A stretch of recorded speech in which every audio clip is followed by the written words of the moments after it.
Imagine you wake up one morning and someone tells you, "Hey, we need to get to that island." You look out at the water, there's no GPS, no compass, no boat, no map. Just open ocean stretching as far as your eyes can allow, a horizon so empty it feels like the edge of the world. And your only tools, your hands, a few logs, maybe some animal hide, and a brain that evolution spent millions of years sharpening. What do you do? Most people today would panic, maybe cry a little, sit on the beach and wait for a rescue that's never coming. But ancient humans, they looked at that same terrifying expanse of water and thought, yeah, we can work with this. And then, somehow, they crossed it. Thousands of miles of open ocean, no engine, no radar, no weather app telling them a storm was 3 days out. Just raw human ingenuity, courage that borders on absolute insanity, and a drive to explore that we still haven't fully explained. This is the story of how our ancestors crossed oceans before anyone had invented what we'd recognize as a proper boat. And buckle up, or rather grab a floating log, because this story is wilder than most people realize. The first thing you need to understand is that the world our ancestors lived in looked nothing like the world we inhabit now. During the last ice age, sea levels were dramatically lower, as much as 120 meters lower than today. That's not a small difference. That's the difference between an ocean crossing and a casual walk along exposed land. Entire land masses that are now submerged were once dry, walkable terrain.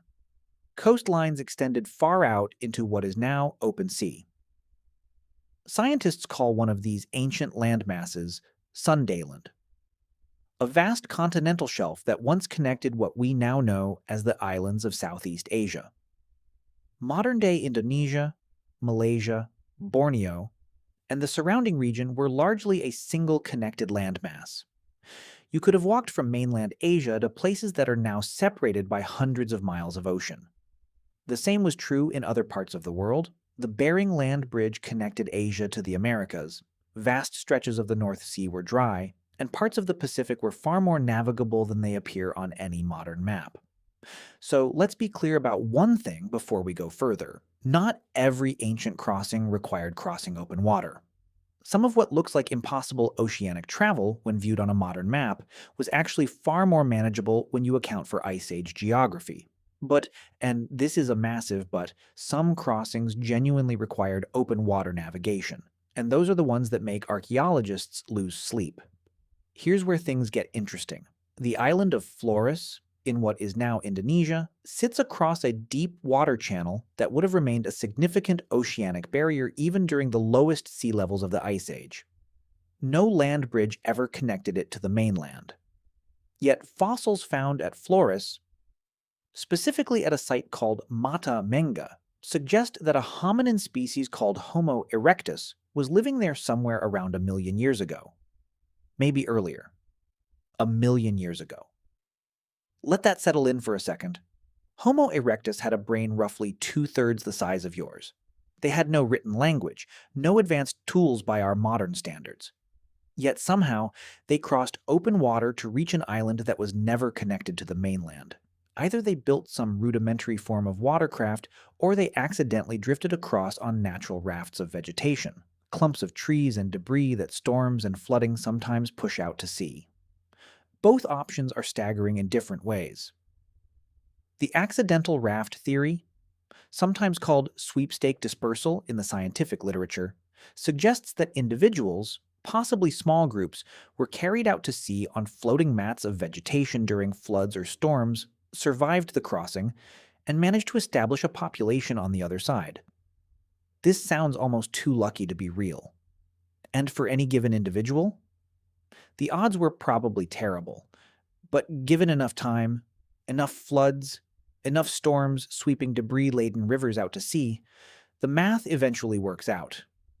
One successful crossing, even once in 10,000 attempts, is all it takes. But here's where the story splits. Because accidental drifting only takes you so far, literally and figuratively. When we start looking at the settlement of Australia, the accidental raft theory starts creaking under the weight of the evidence. Australia was never connected to Southeast Asia, not even during the lowest sea levels of the Ice Age.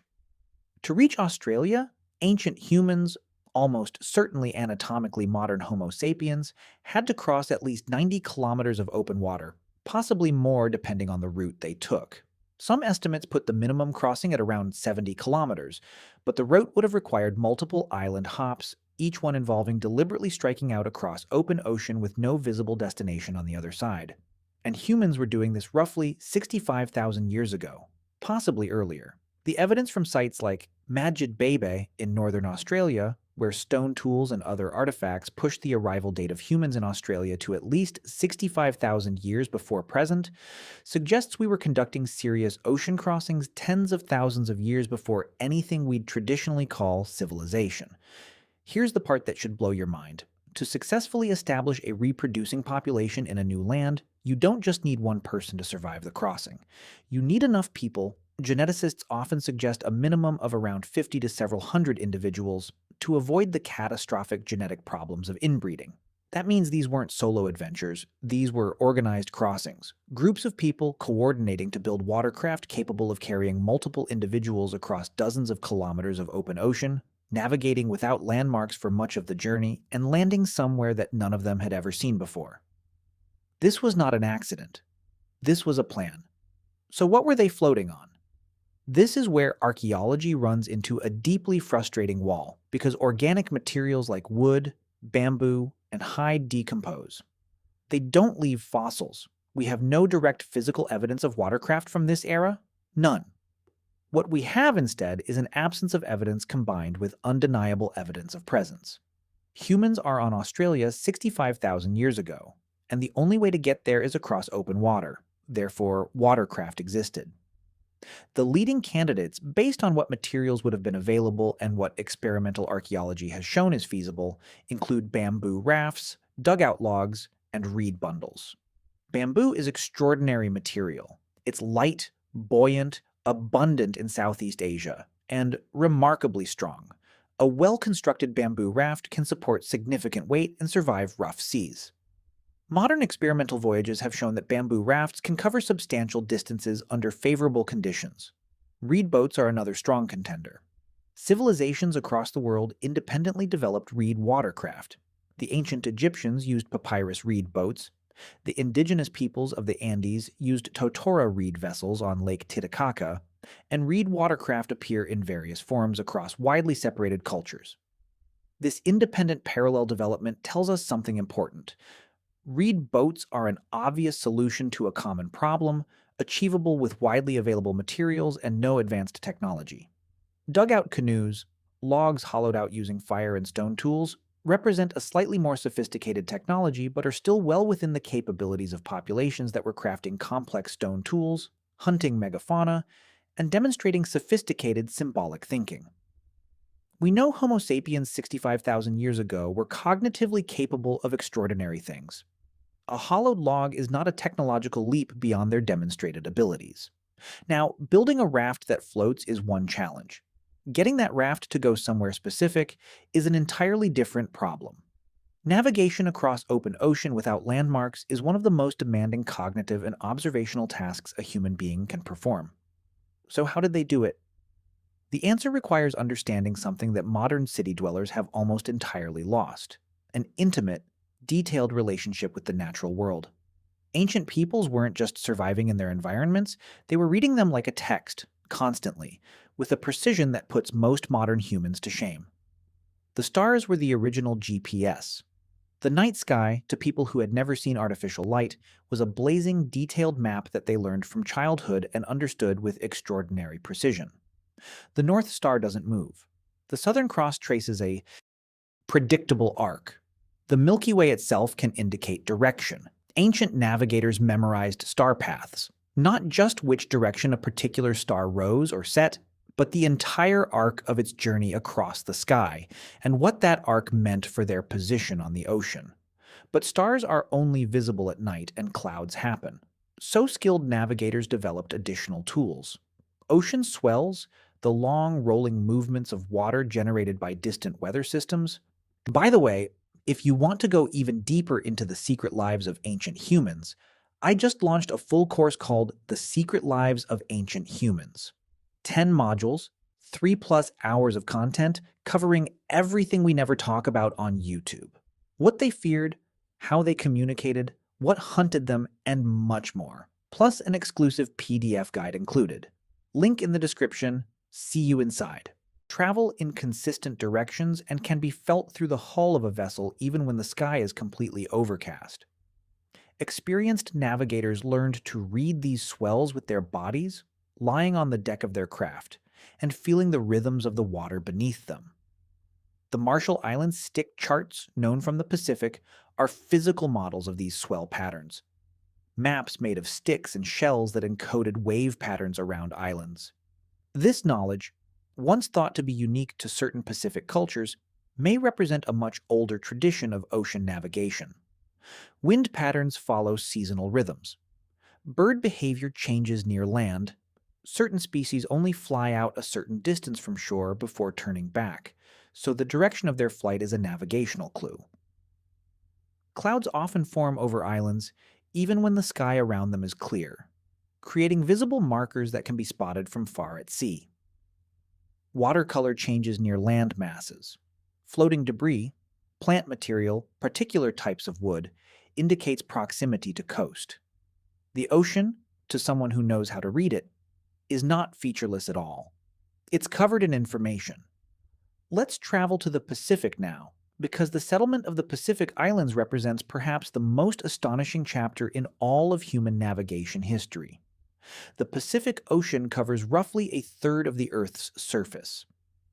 Scattered across it are thousands of islands, many of them tiny, separated by hundreds or thousands of miles of open water. And yet humans found virtually all of them. The Polynesian expansion, which began somewhere around 3,000 years ago from the region of Taiwan and the Philippines, carried human populations eastward across the Pacific in a series of voyages that redrew the map of human settlement. By around 1,200 years ago, Polynesians had reached Hawaii, over 2,000 miles from the nearest inhabited islands. By around 700 to 1,000 years ago, they had reached New Zealand, the last significant landmass to be settled by humans. And compelling evidence suggests that Polynesian voyagers made contact with the Americas centuries before European explorers arrived, a conclusion supported by genetic evidence from indigenous South American populations and by the presence of the sweet potato, a South American plant, across Polynesia. The vehicles for this expansion were the outrigger canoe, and, most impressively, the double-hulled voyaging canoe, the ancestor of what we now call a catamaran. These were not primitive vessels. Double-hulled voyaging canoes reached lengths of up to 20 meters or more, could carry dozens of people along with livestock, plants, food supplies, and fresh water, and were capable of sailing into the wind using a sophisticated crab claw sail design. They were arguably the most advanced sailing vessels in the world at the time of their use. Polynesian navigation was a formalized, complex knowledge system passed down through generations of specialists. Navigators, called wayfinders in various traditions, underwent years of training, memorizing star paths, swell patterns, cloud formations, bird species, and the behavioral signs of land proximity. They held this knowledge not in books or charts, but in their minds and bodies, encoded in songs, chants, and ritual practice. Nainoa Thompson, a modern Hawaiian navigator who helped revive traditional wayfinding in the 1970s and 80s, described learning to sense swells through the movement of the canoe beneath him, a skill that took years to develop and that he could not have acquired from any written text. The Pacific wasn't the only theater of ancient oceanic exploration. Across the other side of the world, evidence increasingly suggests that ancient Mediterranean and Atlantic peoples were conducting open-water voyages far earlier than the historical record has traditionally acknowledged. The settlement of Cyprus, an island in the eastern Mediterranean, occurred somewhere around 10,000 to 12,000 years ago. Cyprus was never connected to the mainland. Reaching it required crossing at least 70 kilometers of open sea. The people who settled Cyprus brought animals with them, including domesticated cattle, sheep, and pigs, which means this was an organized, intentional voyage, not an accidental drift. Someone planned this trip, assembled the necessary resources including live animals, constructed watercraft capable of carrying them, and successfully completed a multi-day sea crossing. In the Atlantic, the question of how the Canary Islands were first settled, and the broader question of whether ancient peoples made contact between Africa and the Americas, remains hotly debated but increasingly suggestive of early oceanic capability. Thor Heyerdahl's famous Ra expeditions in the late 1960s and early 1970s demonstrated that reed boats of ancient design could cross the Atlantic, traveling from Morocco to Barbados. Heyerdahl was not trying to prove that ancient peoples crossed the Atlantic. He was demonstrating that it was physically possible using period-appropriate technology. Whether they actually did remains an open archaeological question, but the technological capability appears to have existed far earlier than most people assume. Here's something that mainstream historical narratives tend to undersell. The sea was not just a barrier to ancient peoples. For many of them, it was a highway. Coastal living provided extraordinary advantages: abundant food sources, trade opportunities, easier travel than hacking through dense jungle or scaling mountain ranges. Populations that lived along coastlines and riverways developed intimate knowledge of water travel early, and this knowledge accumulated and was transmitted across generations in ways that left little physical trace. The archaeological record is deeply biased against coastal civilizations. Rising sea levels since the end of the last ice age have submerged the coastlines where many of the earliest seafaring peoples lived. The campsites, the harbors, the early watercraft, all of it sits beneath anywhere from tens to hundreds of meters of seawater. We are essentially trying to reconstruct a history of oceanic exploration while the most important evidence for it sits out of reach on the ocean floor. Marine archaeology has begun changing this picture. Surveys of submerged continental shelves have revealed ancient river channels, lake beds, and in some cases what appear to be human-made structures. As technology improves and the cost of deep-sea exploration decreases, there's a genuine possibility that the next few decades will fundamentally transform our understanding of early human seafaring. There's a philosophical dimension to this story that deserves a moment of attention. We tend to imagine ancient humans as fundamentally different from ourselves, more primitive, more limited, operating on instinct rather than reason. This view is not just wrong, it's spectacularly wrong. The humans who crossed open ocean 65,000 years ago had the same brains we have, the same cognitive architecture, the same capacity for abstract thought, planning, creativity, and social coordination.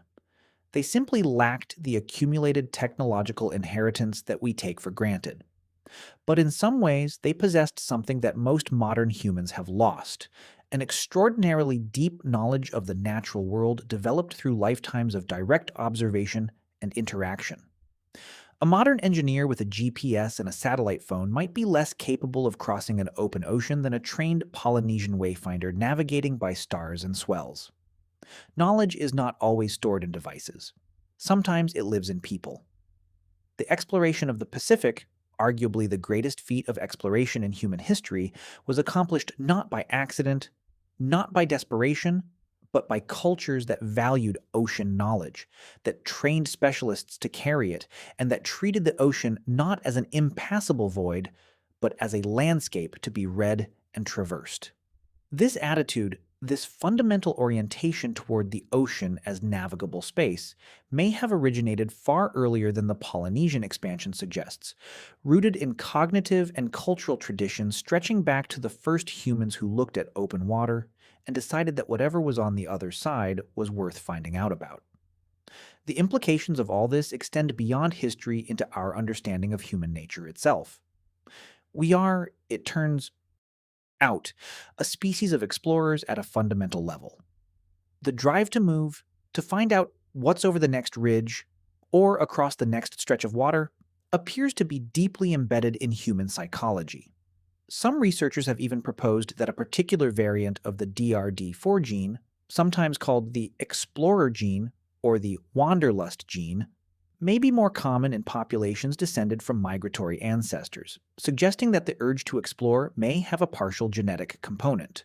Whether or not the genetics hold up under further scrutiny, and the science here is genuinely complicated, the behavioral record is unambiguous. Humans move, humans explore. Given any coastline, any river, any body of water, humans will eventually build something that floats and try to see what's on the other side. This has been true for at least 65,000 years and probably much longer. The specific technologies change from bamboo rafts to outrigger canoes to steam-powered ocean liners to spacecraft. But the underlying impulse appears constant. We are not the first generation to look out at a horizon and feel the pull of the unknown.